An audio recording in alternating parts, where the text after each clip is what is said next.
Bersama saya Sylvia Nadira Tasya. Hari ini kita kedatangan seorang ibu yang sangat tangguh, yang menyempatkan waktunya untuk hadir jauh-jauh dari Jakarta untuk berbagi sedikit cerita.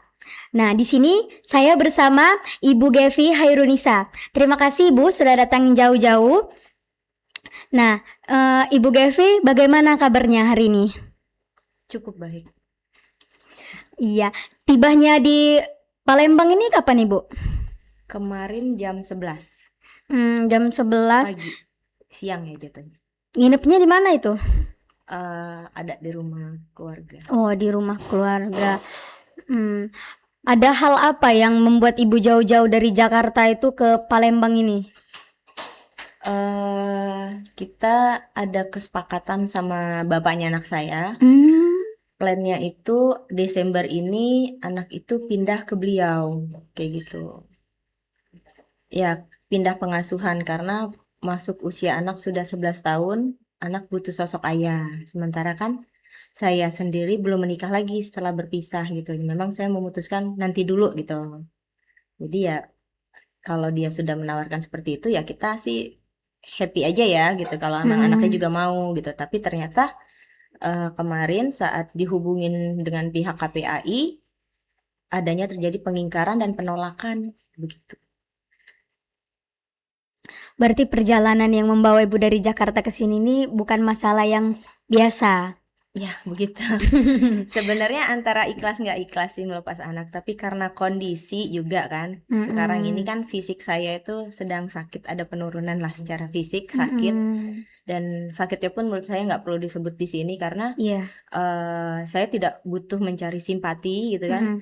Lalu juga penyakit saya bisa disembuhkan perlahan dengan pengobatan yang sudah ada asuransinya gitu kan. Jadi bukan hal yang bermasalah itu penyakit saya, tapi posisi anak ini gitu kan mau ditaruh di mana di saat saya misalnya melakukan pengobatan, di saat saya kerja seperti itu.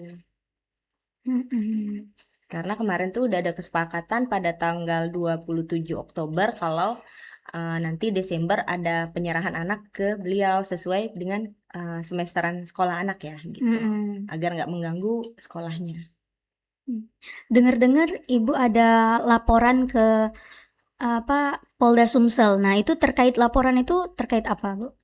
Pengingkaran sama dia juga memang kan sebenarnya setelah kita berpisah itu dia ada kewajiban memberikan nafkah ya kepada anak. Nah, pada tahun 2020 itu tidak sesuai dengan hasil putusan pengadilan. Jadi hasil putusan pengadilan pun sudah diingkarin sama beliau. Seperti itu. Mengenai nafkah aja sudah tidak sesuai. Gitu. Biasanya komunikasinya itu bagaimana, Ibu? Jadi setelah berpisah itu sejak tahun 2020 itu entah mengapa tiba-tiba anak saya kan sudah punya nomor sendiri ya. Jadi nggak saya gabung. Jadi memang saya mikir ya udah kalau memang mau pisah ya monggo silakan gitu kan. Karena yang menceraikan juga dia gitu kan. Dalam proses perceraian itu pun saya nggak nuntut ya maaf nggak nuntut gono gini. Saya juga nggak nuntut uang idah gitu kan. Kalau yang maaf itu uang idah itu kan putusan pengadilan yang memberikan. Mungkin kalau perempuan lain nuntut ya, kalau saya enggak. Karena bagi saya yang penting anak ini tidak kehilangan sosok ayah saja gitu kan. Jadi yang saya tegaskan waktu saat berpisah itu saya bilang anak ini bagaimana ke pengadilannya. Akhirnya pengadilan memutuskan bapaknya harus memberikan nafkah. Nah itu pun diingkari sebenarnya dari tahun 2020. Cuman nggak saya permasalahkan sebenarnya hal itu. Sekarang pun nggak saya permasalahkan karena memang kemarin saya mampu untuk membiayai anak ini gitu kan.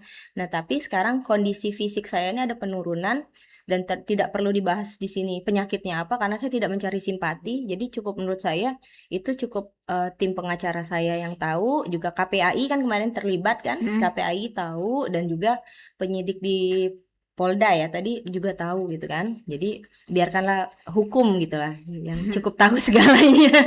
Kalau kita terlalu banyak bongkar kan nanti melebar kemana-mana masalahnya gitu. Kalau di anaknya sendiri itu gimana, Bu?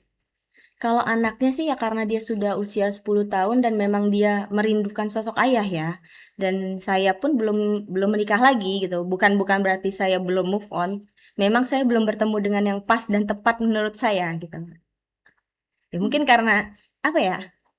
Ada rasa kecewa juga. Jadi kalau untuk menikah lagi itu saya masih berpikir ulang. Jadi saya lebih apa ya, merasa ya sudahlah, saya jalanin kegiatan saya saja, saya bekerja gitu kan.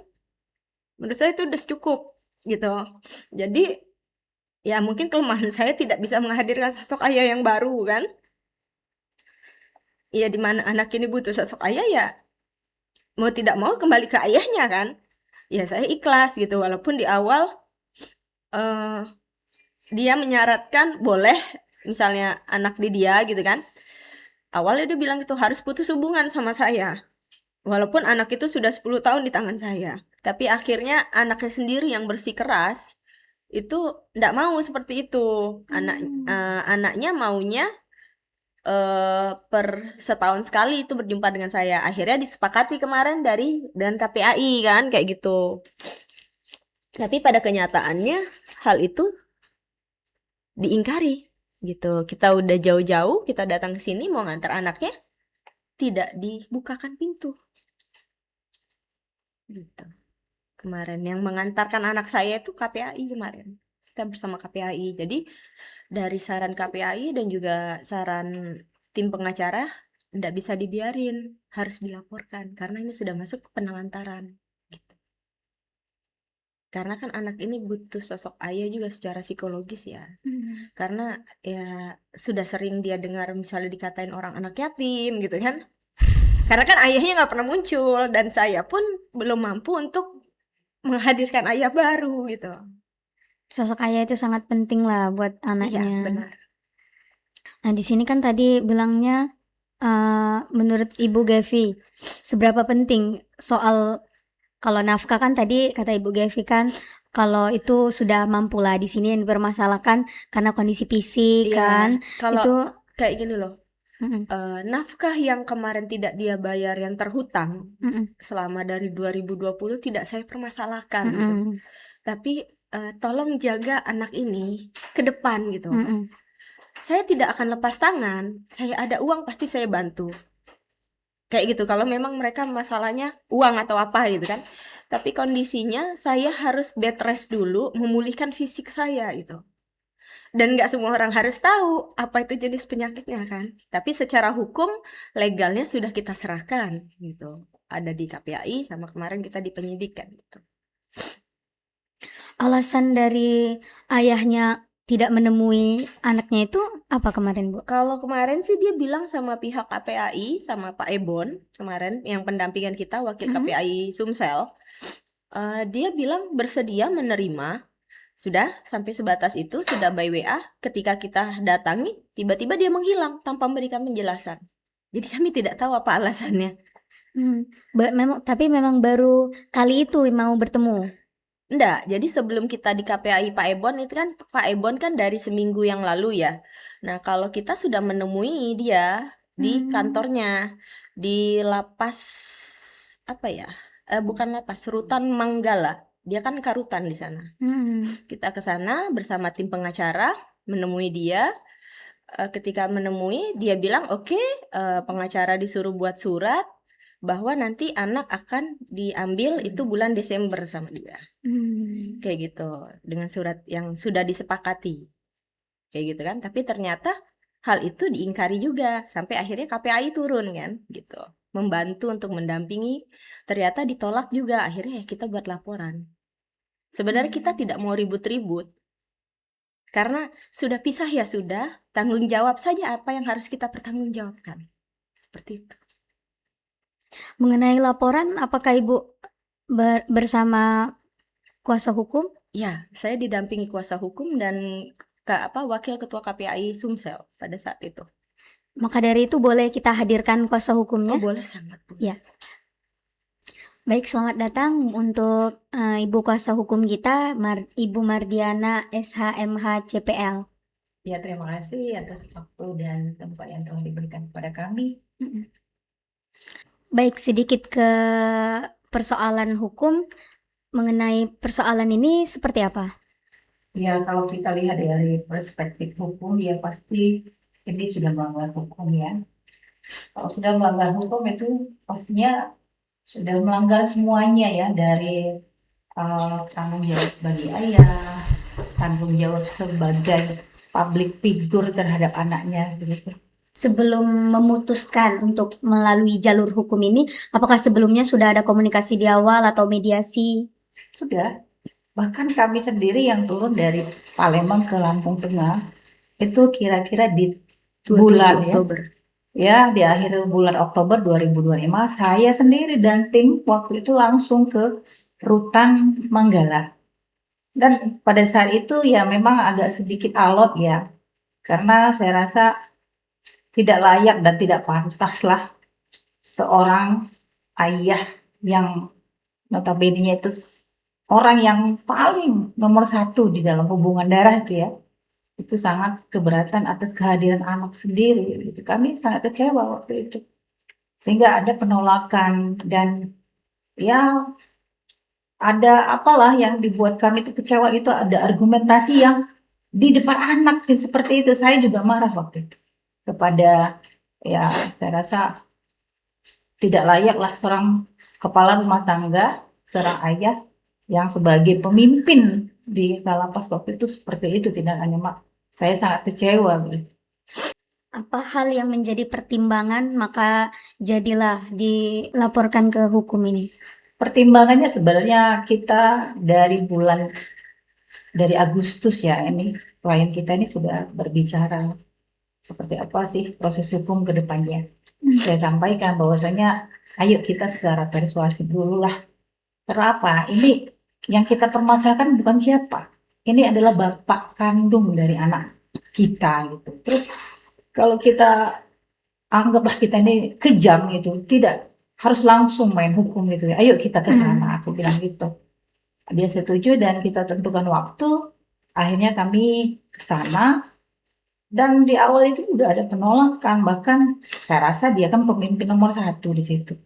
Itu dengan stafnya aja itu kami sudah ada ketidak apa ya, ketidaknyamanan kami yang diperlakukan seperti bukan ini anak pimpinan aku gitu. Itu kami disuruh nunggu di luar berpanas-panas sampai waktu itu saya berkomplain, akhirnya disuruh tunggu di ruang tunggu dan itu cukup lama kami menunggu gitu. Ini yang datangi bukan siapa, ini ada darah daging gitu, kok diperlakukan seperti kita tuh pengunjung mengunjungi tahanan gitu. Jadi saya rasa perlu ya pembenahan terhadap uh, diri sebagai ayah lah, itu satu. Kalau sebagai dia pimpinan di sana bukan hak saya menilai, tapi bagaimana masyarakat nanti yang menilainya. Yaitu karena sebagai pejabat pemerintah yang mengontrolnya itu adalah masyarakat, sosial kontrolnya itu masyarakat. Kalau dari segi pandangan hukum, kacamata hukum, ini persoalan ini apakah melanggar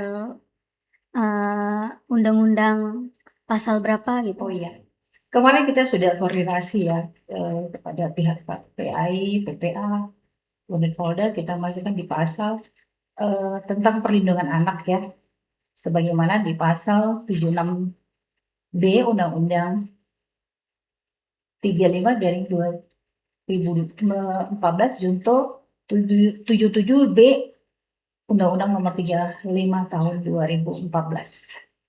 Oke, kita kembali lagi ke Ibu Gevi.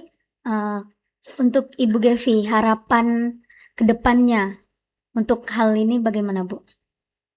Iya, dia bertanggung jawab atas anaknya itu saja. Karena anak ini hasil dari pernikahan yang sah. Gak ada yang lain, Mbak. Kalau misalnya kondisi fisik saya mumpuni, saat ini pasti saya nggak akan kayak gini. Pasti akan terus saya berusaha. Karena hampir 10 tahun ini kan semuanya saya, apa-apa gitu. Tapi saya memang harus istirahat dulu sekarang, gitu. Cuman saya nggak bisa mau koar-koar gitu loh, nggak mau bilang saya butuh bantuan, enggak gitu. Cuman ya masa di saat saya butuh istirahat, di saat saya butuh pengobatan, saya taruh anak saya di rumah yatim kan nggak pada tempatnya, Mbak. Itu aja sih. Perlu saya tambahi ya. Hmm. Di pertemuan kemarin sebenarnya kami sudah ini Jelaskan. tukaran nomor WA dengan bapak anak kita ya, itu inisialnya A, A ya, inisial H selaku Kepala Rutan Manggala, Lampung Tengah. Kami sudah komunikasi melalui WA dan sudah ada kesepakatan. Waktu itu Desember ini mungkin Ananda A bisa diambil dengan catatan bisa di kantor saya atau yang penting saya menyerahkan. Yang penting ada Mar pengacara yang menyerah. Jadi setelah kami sepakat, saya pengen nih antara si anak dengan bapaknya itu intens. Maka saya berinisiatif ya minta nomor Ananda A supaya saya kasih ke bapaknya biar intens nih. Apakah Pak aku gini nanti kita ke sini apa aku hobi aku gini Pak apa benda-benda ala-ala olahraga aku bawa itu aku pengen mereka tuh komunikasi karena jarak mereka itu 10 tahun itu belum pernah deket ya. Sebenarnya dekat. Jadi setelah kita berpisah itu 2 tahun awal itu dekat, Bu. Jadi dia setiap liburan, lebaran pasti menjumpain anaknya. Nah, tapi sejak tahun 2020 tiba-tiba anak saya diblok nomornya. Nomor HP anak saya diblok, anak saya dikeluarkan dari BPJS kantor Kemenkumham. Saat itu dari pihak Kemenkumham sih sangat baik kepada saya, sangat membantu. Mereka siap untuk memasukkan lagi, nggak bermasalah kalau dari pihak kantornya kayak gitu. Bahkan saya dengar dia sempat dimutasi sih karena surat saya ke kantor gitu. Cuman ya mungkin si oknum sendiri, si bapaknya anak saya ini memang yang mungkin rasa tanggung jawabnya yang kurang. Jadi kita sambung tadi ya. Iya. Saya dengan kesepakatan Desember, oke kita ketemu dan saya kasih nomor si A, Ananda A kepada bapaknya AH. Saya pikir ini udah apa ya intens, sudah deket. Saya nggak komunikasi lagi dengan Mbak Gebi selaku klien saya. Sudahlah, saya tidak bisa terlalu ikut campur ini masalah keluarga. Saya hanya adalah orang yang berprofesi sebagai pengacara yang sifatnya pendampingan hukum begitu ya. Apabila sudah tidak ada solusi baru kita masuk gitu. Saya rasa pendekatan itu cukup lah ya. Selesai, ternyata kemarin saya ditelepon bahwasanya ini sudah emergensi. Kenapa? Karena orang KPI Jakarta sudah memutus perwakilan dari sini kan dari UPT PPA ya. Dan dari UPT PPA saya juga sudah cukup kenal dan mereka juga action langsung kemarin ya menjumpai keluarga, membawa dari perwakilan dari dinas sosial ya, dari UPT PPA perwakilan KPI Jakarta. Saya rasa ini udah persuasif gitu. Dia nelpon saya, dampingi saya ke sini. Kemana? Ke Polda untuk apa ini? Loh, belum selesai gitu. Belum malah bahkan lebih serius. Jadi saya pun kecewa. Kedatangan kami kemarin dianggap main-main begitu. Karena kami penasihat hukum ini bekerja dua hasilnya. Satu, persuasif RJ, damai, rukun kembali gitu loh. Tetapi tidak terlaksana, maka apa yang kami lakukan? Yaitu proses kedua yaitu kepastian hukum. Gitu. Berarti masalah ini tuh timbul 5 tahunan ini terakhir. Ya, sejak 2020. Iya. Ini kan kita sudah di akhir semester. Nah, untuk pendidikan anaknya sendiri itu bagaimana, Ibu? Alhamdulillah sih kalau untuk pendidikan anak saya sih anak saya selalu peringkat ya di sekolah ya, baik 2 kadang 3 gitu. Di luar sekolah juga dia peringkat, pernah juara tenis juga. Nah, untuk rapot anak kami itu sebenarnya 2 minggu lalu sudah saya serahkan melalui Tiki. Kita sudah kirim dan itu di amplopnya ditulis tangan sendiri sama anak. Dia bilang, "Papa, Ananda akan ke Papa di akhir Desember gitu, seperti yang sudah Papa janjikan gitu kan. Ini nilai-nilai rapot Ananda dan surat-surat prestasi Ananda. Tolong Papa cari sekolah yang baik buat Adib di sana. Negeri juga nggak apa-apa, nggak harus swasta," dia bilang gitu. Itu bunyinya ada gitu. Melalui tiki kita kirim. Gunanya agar ketika anak kita serahkan gitu kan sesuai dengan kesepakatan sudah ada spare sekolah buat anak gitu. Karena kan di bulan Januari awal sampai Januari pertengahan itu sudah data Dapodik ya. Nah, kita ngelihatnya di situ. Makanya kita berharap tuh akhir Desember ini semuanya beres agar anak ini tetap mendapatkan pendidikan yang baik dan layak. Untuk itu ada yang ingin Ibu sampaikan? Iya, dalam hal ini tadi kami sudah menyampaikan hal-hal penting ya. Yang terutama itu adalah kebahagiaan anak. Ya, kebahagiaan anak, yang mana anak itu tidak tidak meminta banyak. Intinya bagaimana walaupun orang tuanya bukan serumah lagi, bukan suatu suami istri yang lagi, tapi tidak menghilangkan hak dia sebagai anak ke bapaknya, tidak menghilangkan hak dia kepada ibunya. Yang membedakan mereka ini ibu dan bapaknya itu hanya satu, tidak serumah. Untuk semuanya itu tetap sama. Ibu adalah ibu, bapak adalah bapak. Jadi dalam hal ini harapan kami sebagai penasihat hukum, permasalahan ini kami berharap jangan melebar kemana-mana kepada Bapak yang terhormat AHA selaku Karutan ya Manggala Lampung Tengah. Ayo Pak, ini adalah buah cinta kalian, di mana kalian sama-sama menjalin kasih sayang dengan ibunya, dan inilah hasilnya. Dia adalah penerus kalian, dan anak ini nanti yang akan menjadi orang yang ada di samping kalian pada saat kalian susah dan menua. Itu saja sih harapan kami. Apabila tidak ada keinginan untuk menjemput kebahagiaan anak ini berhak mendapatkan keadilan. Negara hadir untuk ini. Itu saja.